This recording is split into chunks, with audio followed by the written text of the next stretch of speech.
یہ تمہاری جگہ ہے جہاں تم ان لوگوں کی حفاظت کر رہے ہو؟ یہ کہتے ساتھ ہی بہروز آگے بڑھتا ہے تو نور الدین زنگی ایک ہی وار سے اس کا گلا کاٹ ڈالتے ہیں۔ اس منظر کو دیکھ کر سب پر سکتہ طاری ہو جاتا ہے کہ اتنے طاقتور شخص کو بغیر سوچے سمجھے ایک ہی پل میں مار ڈالا۔ پھر امیر نور الدین زنگی بہروز کی جانب دیکھتے ہوئے کہتے ہیں، میں نے کہا ہمت ہے تو تلوار نکالو، لیکن تم نے الفاظ سے جواب دیا، لیکن میں حد سے تجاوز کرنے والوں کو تلوار سے جواب دیتا ہوں۔ یہ کہتے ساتھ ہی وہ تڑپتے ہوئے امیر بہروز کو لات مار کر گرا دیتے ہیں۔ اس طرح ظالم اور تکبر سے بھرا ہوا امیر بہروز اپنے انجام کو پہنچتا ہے۔ پھر نور الدین زنگی تلوار امیر بہروز کے سپاہیوں کی جانب کرتے ہوئے کہتے ہیں، اگر تم زندہ رہنا چاہتے ہو تو اپنی تلواریں میان میں رکھ دو، اگر آپ کو اپنی جان کی پرواہ نہیں پھر تلوار چلانے کی ہمت کرو۔ یہ سنتے ساتھ ہی امیر بہروز کے سپاہی تلواریں میان میں ڈال کر بھاگ پڑتے ہیں۔ ایوب بے اور فاطمہ خاتون نور الدین زنگی کا شکریہ ادا کرتے ہیں۔ ناظرین، اس کے بعد ہم دیکھتے ہیں ایوب بے اور نور الدین زنگی سب سے دور ایک چوٹی پر کھڑے ہوتے ہیں۔ ایوب بے کہتے ہیں، ہماری دوستی ان جانوں سے مضبوط ہوئی جن کی جان آپ نے بچائی امیر حضرت، آپ سے ایوبی خاندان اپنی جانوں اور خون سے آپ کے حکم پر ہیں۔ تو نور الدین زنگی کہتے ہیں، لوگ اپنے داؤں سے آزمائے جاتے ہیں ایوب، کیا آپ واقعی میں اپنا خاندان ہمارے مقصد کے لیے قربان کریں گے؟ جواباً ایوب بے کہتے ہیں، حاضر۔ یہ سن کر نور الدین زنگی کہتے ہیں، پھر ہماری زمینوں میں منتقل ہونے کے بدلے میں چاہتا ہوں کہ آپ مجھے اپنا نومولود بچہ یوسف دے دیں۔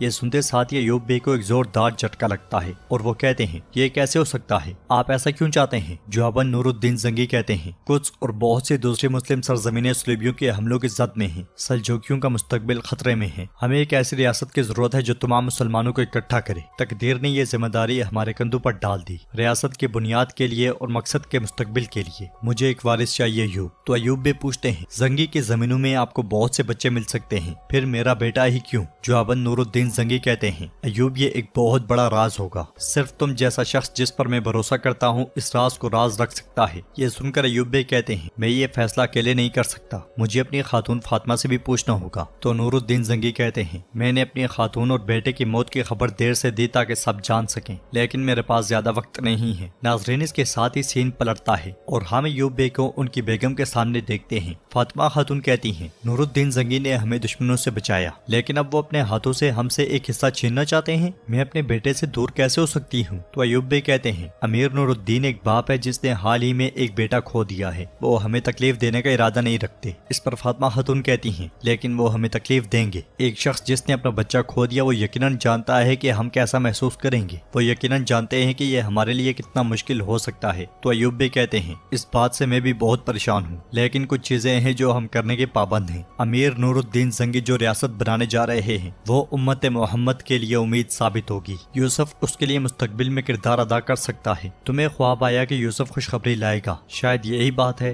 یہ سن کر فاطمہ خاتون کچھ دیر سوچنے کے بعد کہتی ہیں، لیکن نہیں، یہی میرا سب کچھ ہے، میں اس کے بغیر نہیں رہ سکتی۔ یہ سنتے ساتھ ہی ایوب بے مایوسی کے عالم میں خیمے سے باہر آتے ہیں جہاں پہ نور الدین زنگی اور عمر ملاح کھڑے ہوتے ہیں۔ دیکھتے ہی دیکھتے فاطمہ خاتون بھی خیمے سے باہر آ جاتی ہیں اور کچھ دیر عمر ملاح کو بہت غور سے دیکھنے کے بعد پھر سے خیمے میں پلٹ جاتی ہیں۔ نور الدین زنگی ایوب بے سے پوچھتے ہیں، آپ کا فیصلہ کیا ہے؟ تو ایوب بے کہتے ہیں، مجھے معاف کر دے امیر حضرت، خاتون کو جو بھی بتایا اس سے اسے کوئی فرق نہیں پڑا۔ مگر اسی لمحے فاطمہ خاتون ایک دم سے خیمے سے باہر آتی ہیں اور کہتی ہیں، رکے ایوب بے۔ فاطمہ خاتون نے یوسف کو بھی اٹھایا ہوتا ہے اور وہ ایک بار پھر مسکراتے ہوئے عمر ملاح کی جانب دیکھتی ہیں۔ ناظرین، اس کے ساتھ ہی فاطمہ خاتون عمر ملاح کی جانب دیکھتے ہوئے اس لمحے کو یاد کرتی ہیں جب خواب میں انہوں نے دیکھا تھا کہ عمر ملاح مسجد اقصی کے لیے ایک ممبر تیار کر رہے تھے۔ ممبر کے سامنے ایک چھوٹے سے بچے کا جھولا بھی پڑا ہوا تھا۔ اس لمحے فاطمہ خاتون یوسف کو اٹھائے ہوئے وہاں آئی تھی تو عمر ملاح نے کہا تھا، تو آخرکار آپ کچھ کے لیے خوشخبری لے کر آئی ہیں فاطمہ خاتون؟ یہ سن کر فاطمہ خاتون نے پوچھا تھا، کون سی خوشخبری؟ آپ کون ہیں اور مجھے کیسے جانتے ہیں؟ یہ سن کر عمر ملاح پلٹ کر ان کے پاس آئے تھے اور کہا تھا، میں صرف ایک عاجز سا بندہ ہوں جس کا فرض مسجد اقصی کے لیے کام کرنا ہے۔ تو فاطمہ خاتون نے پوچھا تھا، لیکن آپ کو یہ فرض کس نے دیا؟ جواباً عمر ملاح نے سینے پر ہاتھ رکھتے ہوئے کہا تھا، ہمارے پیغمبر صلی اللہ علیہ وسلم نے۔ یہ ایک ایسا فرض ہے جو صرف وہی دے سکتے ہیں۔ یہ سن کر فاطمہ خاتون نے خوش ہوتے ہوئے کہا تھا، میں بھی ایسے فرض میں حصہ لینا چاہتی ہوں۔ جواب میں عمر ملاح نے کہا تھا، یہ آپ کو نہیں، لیکن جس کو آپ نے جنم دیا ہے اسے یہ فرض نصیب ہوگا۔ تو فاطمہ خاتون نے پوچھا تھا، میرا بیٹا، میرا یوسف، لیکن کیسے؟ اس کے ساتھ ہی عمر ملاح نے ایک چمکتی ہوئی تلوار جھولے میں رکھ دی تھی اور کہا تھا،